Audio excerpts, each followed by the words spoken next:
1A. Nicknamed Scorching Sun, its rockets produce a fiery explosion that burns so hot it consumes all the atmosphere Australians. Igihugu cy'Uburusiya gihanganye n'igihugu cya Ukraine, ariko nyamara ibihugu byombi bihanganye kugeza kuri urwego ntawe uzi neza niba igihugu cy'Uburusiya gishobora gukoresha intwaro zacyo kirimbuzi, ariko abenshi bagize amatsiko bibaza bati ubundi izi ntwaro kirimbuzi igihugu cy'Uburusiya gifite benshi bafite ubwoba ni izihe asundi ni zingahe.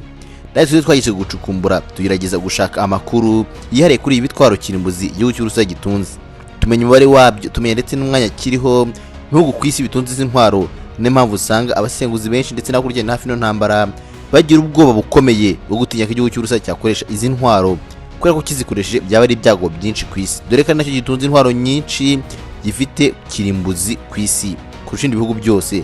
Ni icyambere cyangwa ku kigwanda cy'Ubumwe za Amerika, ariko reka tuzinyuremo turebe uburyo bwazo ndetse n'uburyo buhambaye bwo gushwanyaguza ahantu runaka, kwangiza uburemere kiba gifite.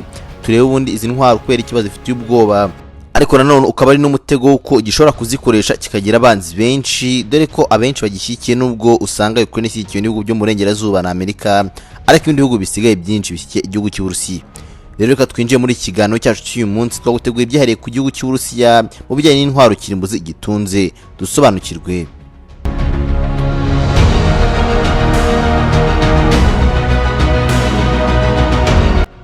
Abenshi bahora bibaza ikibazo kimwe kigira giti ubundi igihugu cy'Uburusiya gifite ibitwaro bingahe, bingana iki? Ariko nanone benshi baje gukuka imitima ubwo Perezida Vladimir Putin yasabye ko intwaro kirimbuzi z'Uburusiya zitegurwa bidasanzwe. Ibi ngibi byongereye impungenge ku isi n'ubwoba bwinshi mu bantu ndetse n'akurikirana hafi by'intambara ya Ukraine ndetse n'igihugu cy'Uburusiya ufatanyije n'abanyaburayi.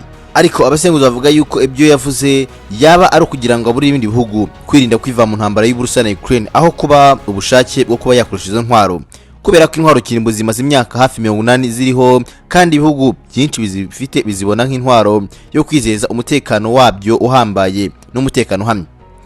Gusa ubundi hari ibibazo byinshi bibaza nk'Uburusiya buri bifite intwaro kirimbuzi zingahe. Imibare yose y'intwaro kirimbuzi igihugu gifite niho kugenekereza, ariko ikigo Federation of American Scientists kivuga yuko Uburusiya bufite imitwe y'intwaro kirimbuzi bita warheads 5927, nubwo aho ngo harimo izigera ku 1500 zitagishobora gukoreshwa ahubwo zigomba kwangizwa. Warhead rero ni ibyuma bibika ubumara kirimbuzi butuma habaho guturika gikomeye kw'igisasu, ari nabyo biraswa ibindi bice byose bigasigara.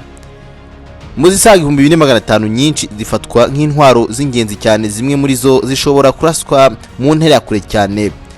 Ubu intwaro kirimbuzi z'ingenzi mu Burusiya bafite dore n'izikurikira: misile ndengamigabane ziraswa kure cyane zisaga 1185, naho iziraswa ku mato atwara za misile ziraswa kure naho nizisaga 800.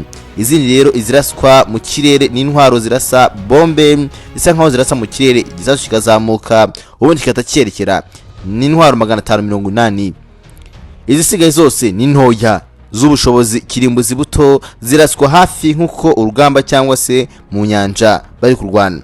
Gusa ibi ngibi ntibisobanuye ko Uburusiya bufite misile kirimbuzi ibihumbi ziraswa kure ziteguye kuraswa.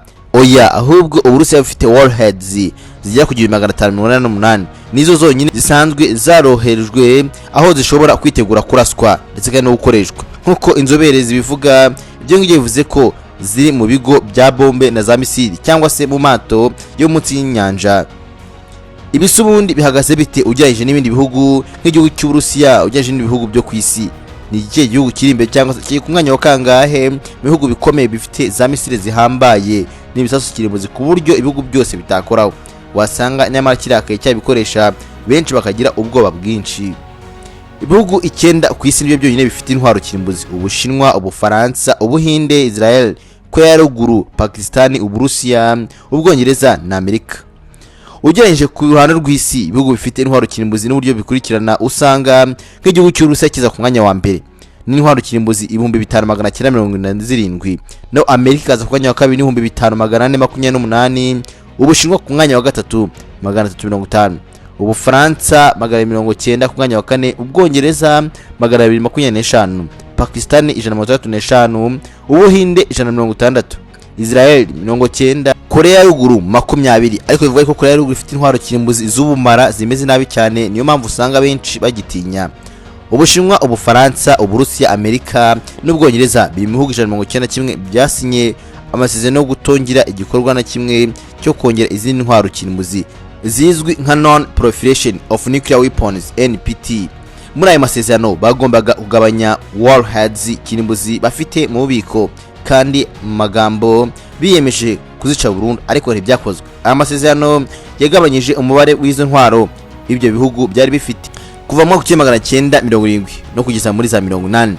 Ubuhinde, Israel na Pakistan ntibyigeze bijya muri aya masezerano ya NPT. Korea ya ruguru nayo yavuyemo mu 2003. Uko intwaro kirimbuzi zihagaze ku isi nuko zikora ndetse naho ziherereye, reka nabe tubirebe.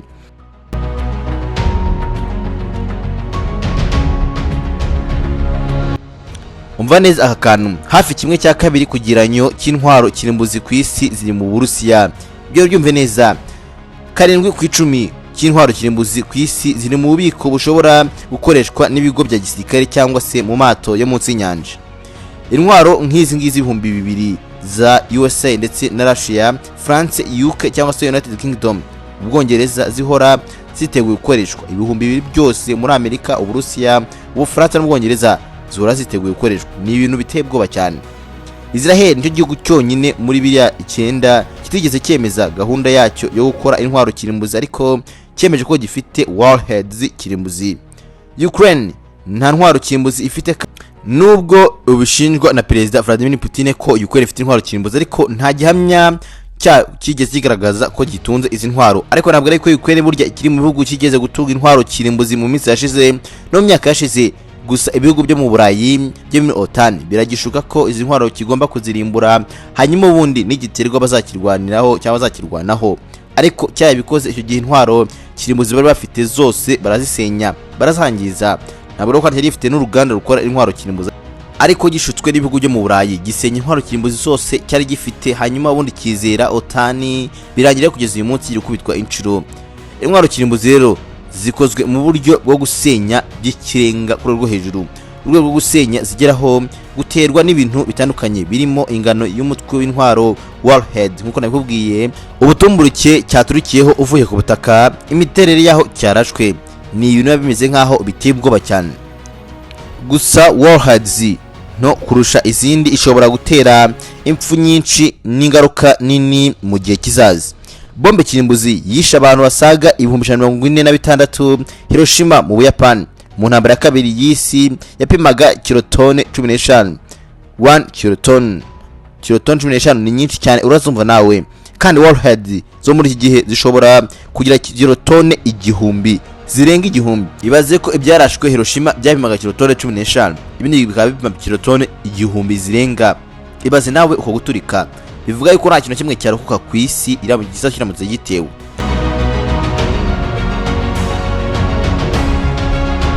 Ni nyuma y'umurabyo uhuma amaso hakurikira ikibumbe kinini cy'umuriro, nta guturika yewe. Bivuga ko aho bwari kwita gishwanyaguza ahantu hose, kigasenya inyubako zikomeye n'ibikorwa remezo mu ntera kilometero nyinshi cyane.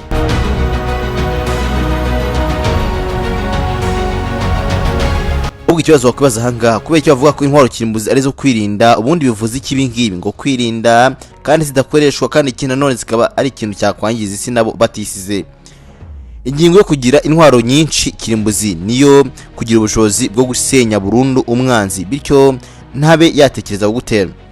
Ijambo rizwi cyane rikoreshwa n'ibi ngibi kubasha gusenyura cyangwa se mature assured destruction MAD. Nubwo habayeho kugerageza kenshi ibisasu kirimbuzi no guhora bahindura imiterere yabyo n'ingufu zo gusenya, izi ntwaro kandi ntizishobora gukoreshwa nta na rimwe mu ntwaro za gisirikare kuva mu 1945 zakongera gukoreshwa.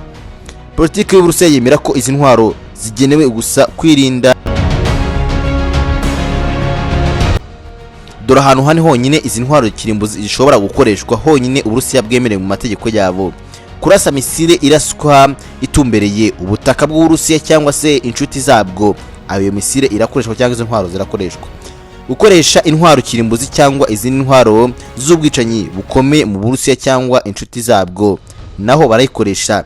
igitero gikomeye ku kigo cya leta cyangwa igisirikare cy'Uburusiya gihungabanya ubushobozi bwabo bw'ingufu kirimbuzi.